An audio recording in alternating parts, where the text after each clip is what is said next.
जैसा कि प्रभात ने कहा कि धीरे धीरे जो वैचारिक कार्यक्रमों की श्रृंखला में हम लोगों ने शुरुआत की है,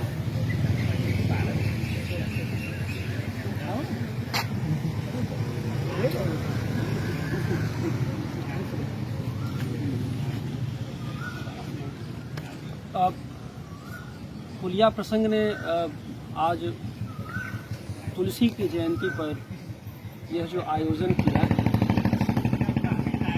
उसमें 3 महत्वपूर्ण वक्तव्य छात्रों के अतिरिक्त अभी भी संपन्न हुए हैं। डॉक्टर प्रभात मिश्र, डॉक्टर महेंद्र कुशवाहा और डॉक्टर विंध्याचल यादव, तीनों नई पीढ़ी के बहुत प्रबुद्ध अध्येता हैं और एक प्रदीर्घ आलोचनात्मक संभावनाओं से भरे हुए हैं और तीनों ने अलग अलग पक्ष पर, तुलसीदास के अलग अलग पीड़ा के पक्ष पर अपनी बातें रखी। यह हमारे लिए बहुत ही मूल्यवान है। आज तुलसीदास की 490वीं 490th जयंती है, यानी 500 साल में तुलसीदास को 10 साल कम है केवल। यह भी हमारे लिए बहुत ही मूल्यवान है। और तुलसी के लगभग 490 वर्ष गुजरने के बाद अगर तुलसी की पीड़ा पर हम लोग चर्चा कर रहे हैं तो इसका मतलब ये है कि वह हमारा जो महान क्लासिक पोएट, जो बड़ा क्लासिक कवि है, उसमें बहुत कुछ संभावनाएं हैं जो नई से नई पीढ़ी को मिल सकती हैं, या नई से नई पीढ़ी तुलसी को पीड़ा को समझ करके अपने समय की पीड़ा को एड्रेस कर सकती है या उसको सोच और समझ सकती है। तुलसी को लेकर के बहुत सारे अंतर्विरोधी बातें होती रही हैं समय समय पर। यह तुलसी की सजगता है और तुलसी की महानता है, क्योंकि कोई भी महान कवि या कोई भी महान रचनाकार बगैर अपने अंतर्विरोधों के बड़ा हो नहीं सकता। कुछ उसमें रहता है जो हर युग अपने तरीके से उसकी व्याख्या करता है। यहाँ पर मैं कहना चाहता हूँ कि तुलसीदास जितने परिष्कृत कवि हैं उतने ही पीड़ित कवि भी हैं, और तुलसी की पीड़ा उनके परिष्कृत काव्य बोध की पीड़ा ही है। इसी नाते मुझे लगता है कि तुलसी एक सजग पीड़ा के कवि हैं। अब आप कहेंगे सजग पीड़ा का क्या मतलब है? तो सजग पीड़ा का मतलब यह है कि सजग में जो जग वाला पक्ष है, यानी जगत की जागृति का भाव जिस कवि में होता है वही सजग होता है। यानी आत्ममुक्ति से अधिक समष्टिगत चित्त को संबोधित करने वाला कवि अगर भारतीय साहित्य में कोई है तो वह तुलसीदास है। तुलसीदास ने अपनी कविताओं में, अपनी रचनाओं में मनुष्य मात्र को संबोधित किया है। वो किसी वर्ग विशेष को संबोधित नहीं किया होता। वर्ग विशेष की स्थितियां आ सकती हैं, लेकिन मनुष्य की जो बुनियादी समस्याएं हैं, उनके जो बुनियादी दुख हैं, उनको उन्होंने तुलसीदास ने संबोधित किया है।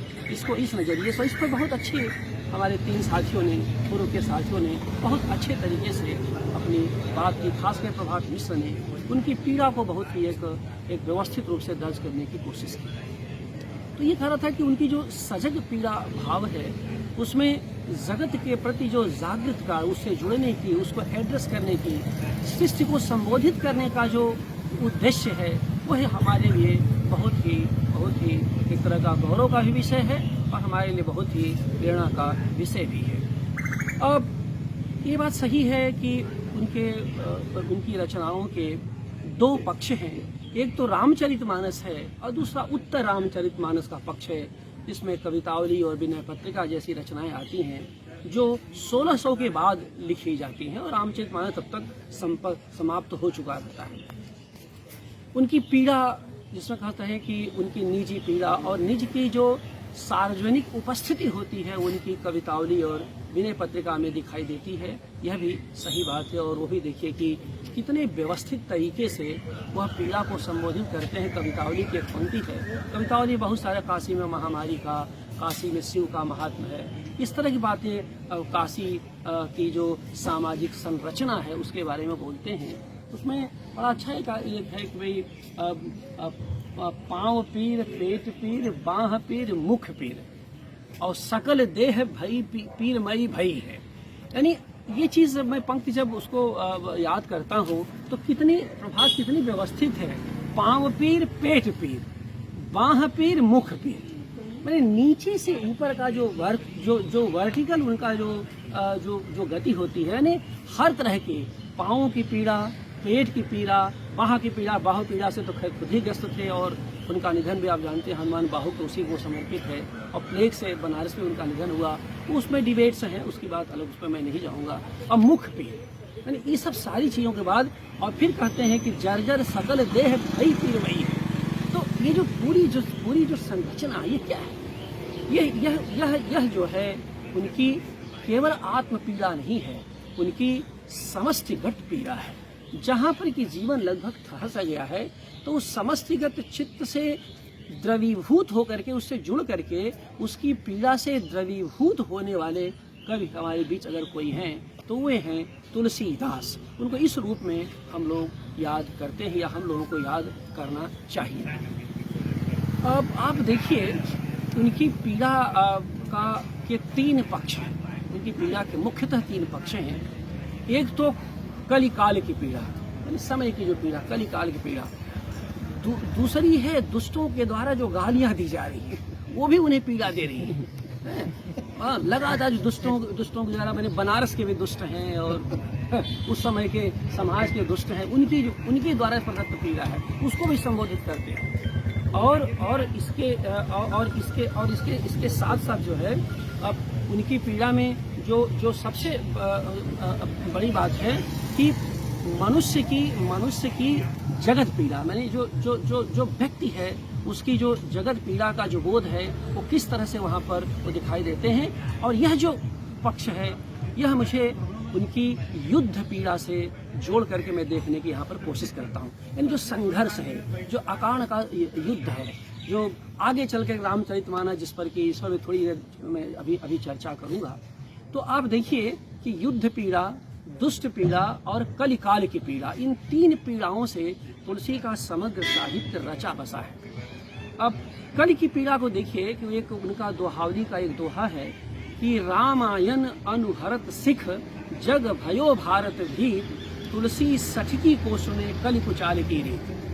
अब आप देखिए कि वो कहते हैं कि रामायण अनुहरत सिख जग भयो भारत भी, कहते हैं कि सब लोग जो है रामायण का पाठ करते हैं। मानी रामायण वहाँ पर वाल्मीकि का रामायण है कि सब रामायण की कथा को बाँचते हैं, सुनाते हैं, क्योंकि वही उसी वाल्मीकि कथा की उपस्थिति ये भी थे। लेकिन लोग करते महाभारत है। उनकी पीड़ा का जो बुनियादी तत्व तो ये है, और कहते हैं ऐसा क्यों होता है कि पाठ तो रामायण का, सुनेंगे रामायण की कथा, लेकिन जीवन में जो रचेंगे वह महाभारत रचेंगे। तो ऐसा क्यों है? कहीं आदर्श यथार्थ में जो विखंडन क्यों है? तो उसको कलिकाल की पीड़ा के सामने रख देते हैं। अब अगर यहाँ पर आप देखिए तो मुझे लगता है कि तुलसी का जो कवि है वह कलि के बोध से प्रभावित है। यानी तुलसी का कवि और कलि का संघर्ष यहाँ पर तुलसी के काव्य और काल के संघर्ष से जुड़ जाता है। काव्य और काल का संघर्ष का मतलब ये होता है कि तुलसी को ये पता है कि काल की जो उपस्थिति है, काल का जो प्रवाह है, उसमें काव्य कितना टिक पाएगा, यह भी उनकी पीड़ा है। क्योंकि कलि के सामने जैसे जैसे विफल कवि है, वैसे ही काल के सामने कहीं काव्य भी तो विफल नहीं हो जाएगा।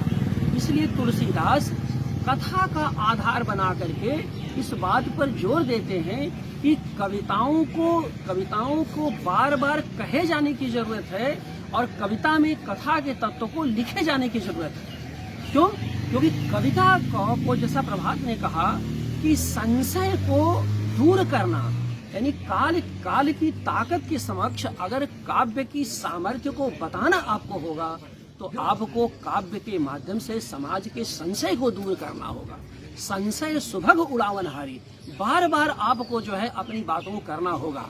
और इसीलिए उन्होंने कहा कि इस कविता की जो ध्वनि है कि काल के प्रवाह में काव्य की जरूरत हमेशा बनी रहेगी, लेकिन काव्य को बार बार जनता के बीच ले जाना होगा। उस कथा को, उस नैरेटिव्स के साथ आपको बार बार खुद को पुनर्जीवित करना होगा, तभी कुछ बच पाएगा, तभी सामाजिक संरचना बच पाएगी। रामचंद्र शुक्ल ने जो थियरी दी थी कि जब सभ्यता पर आवरण चढ़ते जाएंगे तब तक कविता की जरूरत बढ़ती जाएगी और कवि कर्म कठिन होता जाएगा, इसकी बुनियाद में तुलसीदास की ये पंक्ति है।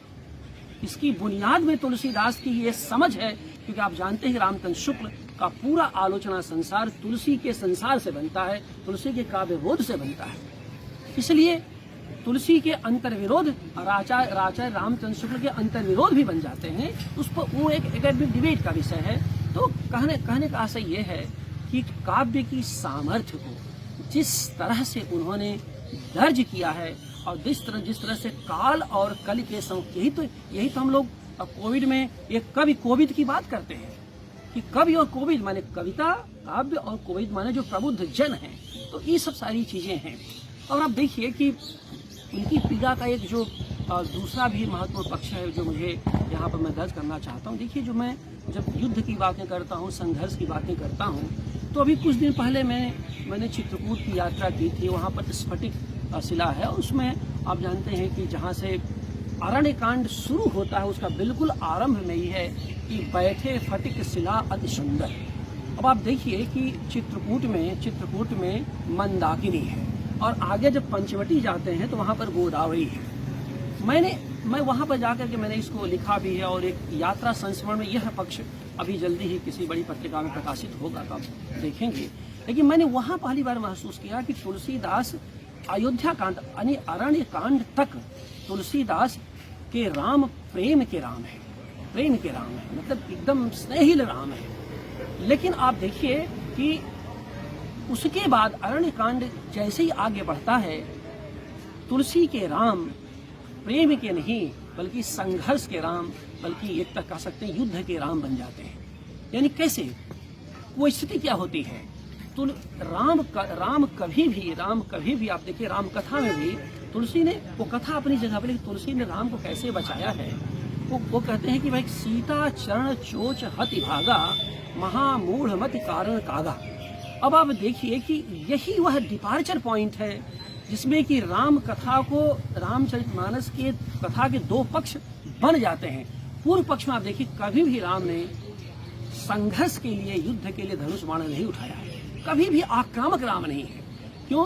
क्योंकि उसमें यह है कि जो फटिक शिला पर बैठे राम हैं तो सीता से उनका बड़ा निवेदन चल रहा है और बहुत ही सुकोमल भाव संसार में दोनों विचरण कर रहे हैं। उसी समय जो है वो जो जयंत ने चोंच मारी थी, चोंच मारना आप जानते हैं मतलब एक तरह का कि नितांत निजी प्रसंगों के बीच अनावश्यक दखल देना है, जहां से व्यक्ति आक्रामक हो जाता है। यानी उनके प्रेम के पक्ष पर जब कुठाराघात होता है तो राम शस्त्र उठा लेते हैं। और आप देखिए कि अरण्य कांड के बाद जब किष्किंधा कांड की पूरी यात्रा होती है तो लगातार राक्षसों का वध करते हैं, लगातार। यानी राक्षसों का जो वध होता है वो चित्रकूट तक नहीं होता, चित्रकूट के आगे पंचवटी से शुरू होता है और पंचवटी में जहाँ गोदावरी है वहाँ सब कुछ होता है कि वहीं से। तो कथा का जो यह रामचरितमानस, यानी आप जिसे देखिए बाल कांड और अयोध्या कांड राम के माध्यम से तुलसी के प्रेम और मनोरम पक्ष का है। वहाँ पारिवारिकता है, गृहस्थी है और एक तरह का जो जगत का जो लोक स्वभाव है उसके माध्यम से तुलसीदास अपनी बात करने की कोशिश करते हैं। राम की आक्रामकता को उसके उत्तरार्ध में दर्ज करने की कोशिश करते हैं। लेकिन जब बाद में अपने उत्तरार्ध की रचनाओं में तुलसीदास आते हैं तो आप देखिए वहाँ पर किस तरह से अपनी मासूमियत को व्यक्त करते हैं और अपने निजी दर्द के साथ समस्त दर्द को, बेचैनी को व्यक्त करते हैं। अब एक पक्ष में और तुलसीदास के बारे में यहाँ पर कहना चाहता हूँ कि जब वो कहते हैं कि ईश्वर अंश जीव अविनाशी, चेतन अमल सहज सुख राशि। अब आप देखिए कि यह पक्ष इस पुलिया पर बैठ करके महेंद्र जी हम लोग इस पर एक जीव की चर्चा की थी, लेकिन मैं यहाँ कहना चाहता हूँ कि तुलसीदास वे कवि हैं जिन्होंने जीव के चेतन और अमल, जिसमें मलिनता न हो, चेतन और अमल स्वभाव को परिभाषित किया है। तुलसी की ताकत यहाँ से है। आप उसके नैरेटिव्स, कथाओं के छोटे छोटे लोकल से मत जाइए, उनकी महानता के अगर तात्विक विवेचन में जाइए तो आप देखिए कि उसके पहले ब्रह्म का हिस्सा जीव है, ब्रह्म के भीतर जीव समाहित है, लेकिन जीव निष्क्रिय अवस्था में, जीव सक्रिय अवस्था में नहीं है।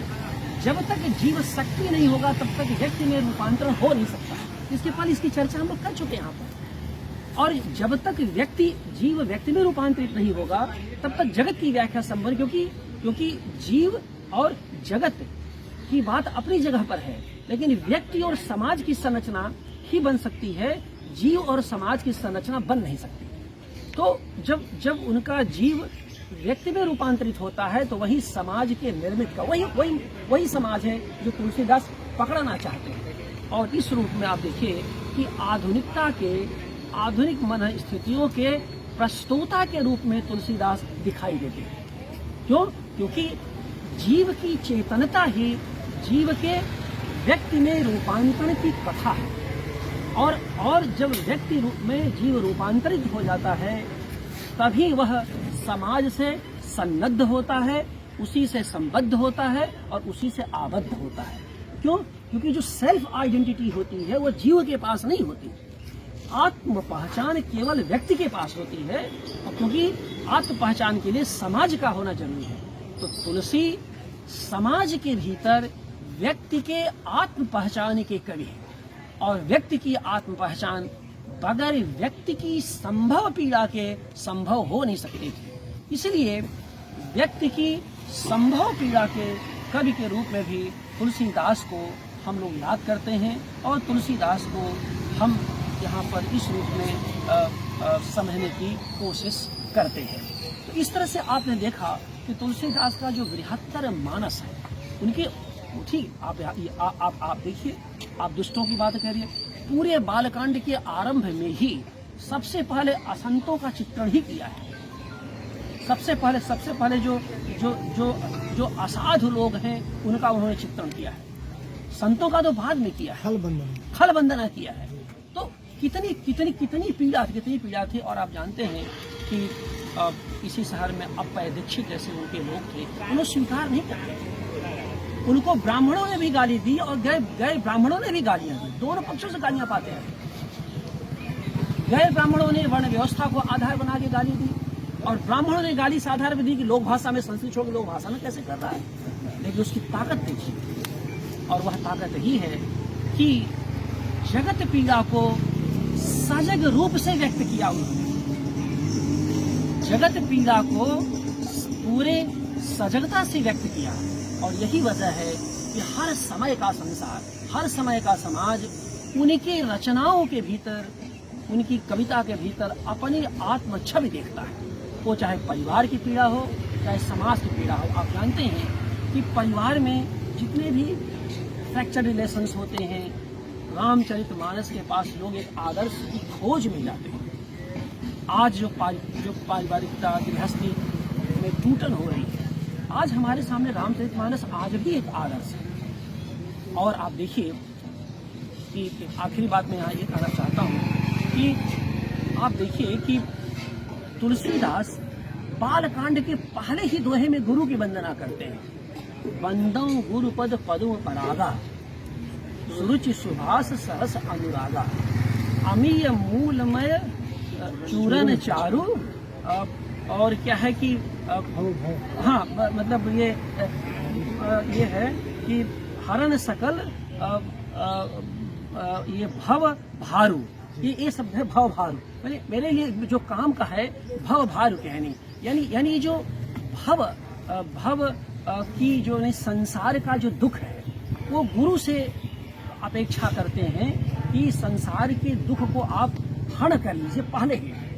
लेकिन जब रामचरितमानस का जहाँ समापन करते हैं, अंतिम दोहा आप देखिए कि वहां पर भगवान से ही वंदना करते हैं, यानी गुरु से वंदना शुरू करके पहले भव रुज को यानी पहले भव रोगों की से मुक्ति की कामना करते हैं, और आखिर में अंतिम दोहा में जाकर के अंतिम दोहा तो उनका है कामी ही नारी प्यारे जिम लोभी प्रिय जिम दाम तिम रघुनाथ निरंतर प्रिय लागो मोहिराम। ये तो उनका अंतिम दोहा की ठीक पहले की जो चौपाई है उसमें भगवान राम से प्रार्थना करते हैं और कहते हैं कि वहां पर यानी गुरु से भव रुज की भव के रोगों की समापन की बात करते हैं और वहां पर भव के हार के हरण की बात करते हैं।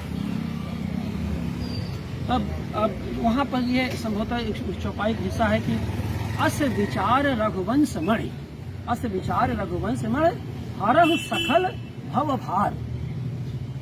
तो जो हरहु सकल भव यानी हे रघुवंश मणि, इतनी लंबी यात्रा मैंने की है, गुरु से शुरुआत किया और आप तक आ रहा हूं, लेकिन अब जो है ये पूरे सकल बंधनों से मोक्ष की कामना करते हैं। यानी इतनी पीड़ा है, कहते हैं कि जिसको मैं समझाना चाहा, जिसको मैं संबोधित करना चाहा, मैं उसको प्रभावित कर नहीं पाया। दुष्ट तब भी इतने ही सक्रिय है,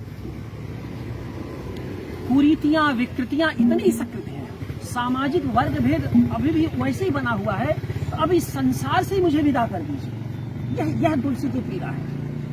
अपेक्षा तो किया था कि भव रोगों से मुक्त कर दे, भव रुज से मुक्त कर दीजिए, लेकिन अब जो है भव के भार से, आवागमन के बंधन से ही मुक्त कर दीजिए। आवागमन के बंधन वाले तुलसीदास नहीं थे। तुलसीदास असल में जगत की पीड़ा का जो हाहाकार उनके मन में उत्पन्न हो रहा था, उसकी जो छवि निर्मित हो रही थी, उससे विकल थे। इसलिए तुलसीदास अपने समय के विकल कवि है, और जो कवि अपने समय का जितना विकल कवि होता है वही सकल संसार से जुड़ पाता है। और यही वजह है कि कबीर अपनी तरह से, तुलसीदास अपनी तरह से, रविदास अपनी तरह से, और आधुनिक समय में निराला, मुक्तिबोध और आपके गद्य में प्रेमचंद, ये सब जितने महान रचनाकार हैं, ये इसी नाते, क्योंकि आप देखिए अपने समय के सबसे विकल रचनाकार हैं। इसलिए जो क्लासिक जो होता है वो अपने समय का सबसे विकल रचना संसार को रचता है। तो ये सब कुछ बातें थी, और जैसा कि तुलसीदास ने लिखा है कि थोड़े में अति अलप बखाने, और उसे कहते हैं कि जो भी थोड़ा सा था, जो भी समय बनती थी उसमें हम लोगों ने अपनी बात की, और बाकी तो ये जो कथा है वो बहुत हरि आनंद हरि कथा सुनता है। तो जो थोड़े में भी इस कथा को हम लोगों ने बताया, तुलसी की पीड़ा को बताया, और उस पीड़ा के साथ यह बहुत शानदार जो आयोजन पूजा प्रसंग के साथियों ने किया, मैं सभी साथियों के प्रति आभार व्यक्त करते हूँ। वो है ना कि ताते में अति अलप बखाने, थोड़े में जानिए सयाने, ये वाक्य है, एक चौपाई है कि ताते में अति अलप बखाने और थोड़े में जाने। तो आप सब सयाने लोग हैं, थोड़े में समझ जाइएगा कि क्या स्थिति है। आज इस जयंती के अवसर पर प्रभात मिश्र, महेंद्र कुशवाहा, अविंध्याचल यादव, हमारे जो नई बौद्ध काशी हिंदू विश्वविद्यालय में आई है, नई टीम आई है, उसमें जो हमारे बीच संभव रचनाकार हैं, जो आगे चल करके अपनी प्रतिष्ठा अर्जित करेंगे, वे सब आए। आप छात्र यहाँ पर आए, फैकल्टी के अन्य विश्वविद्यालय के अन्य विभागों से भी जो शोध छात्र आए, मैं सबके प्रति अपना आभार व्यक्त करता हूँ, सबको स्नेह देता हूँ। और देखिए ये जो मुक्ताकाशी मंच है, यहाँ पर किसी प्रकार की कोई औपचारिकता नहीं है, और इसी अनौपचारिकताओं के भीतर अगर विचार की कुछ सरणियाँ बन जाएँ, कुछ श्रृंखलाएँ फूट पड़ें और हमारे छात्र कुछ बोलने, लिखने, पढ़ने लगे, तो हमारे लिए यही उपलब्धि है। हम लोग अंततः शिक्षक ही हैं, चाहेंगे कि हमारे यहाँ जो उपस्थित छात्र हैं तो अपना संसार निर्मित करें, वो स्वतंत्र भाव से अपना विकास करें, यही सब शुभकामनाएं।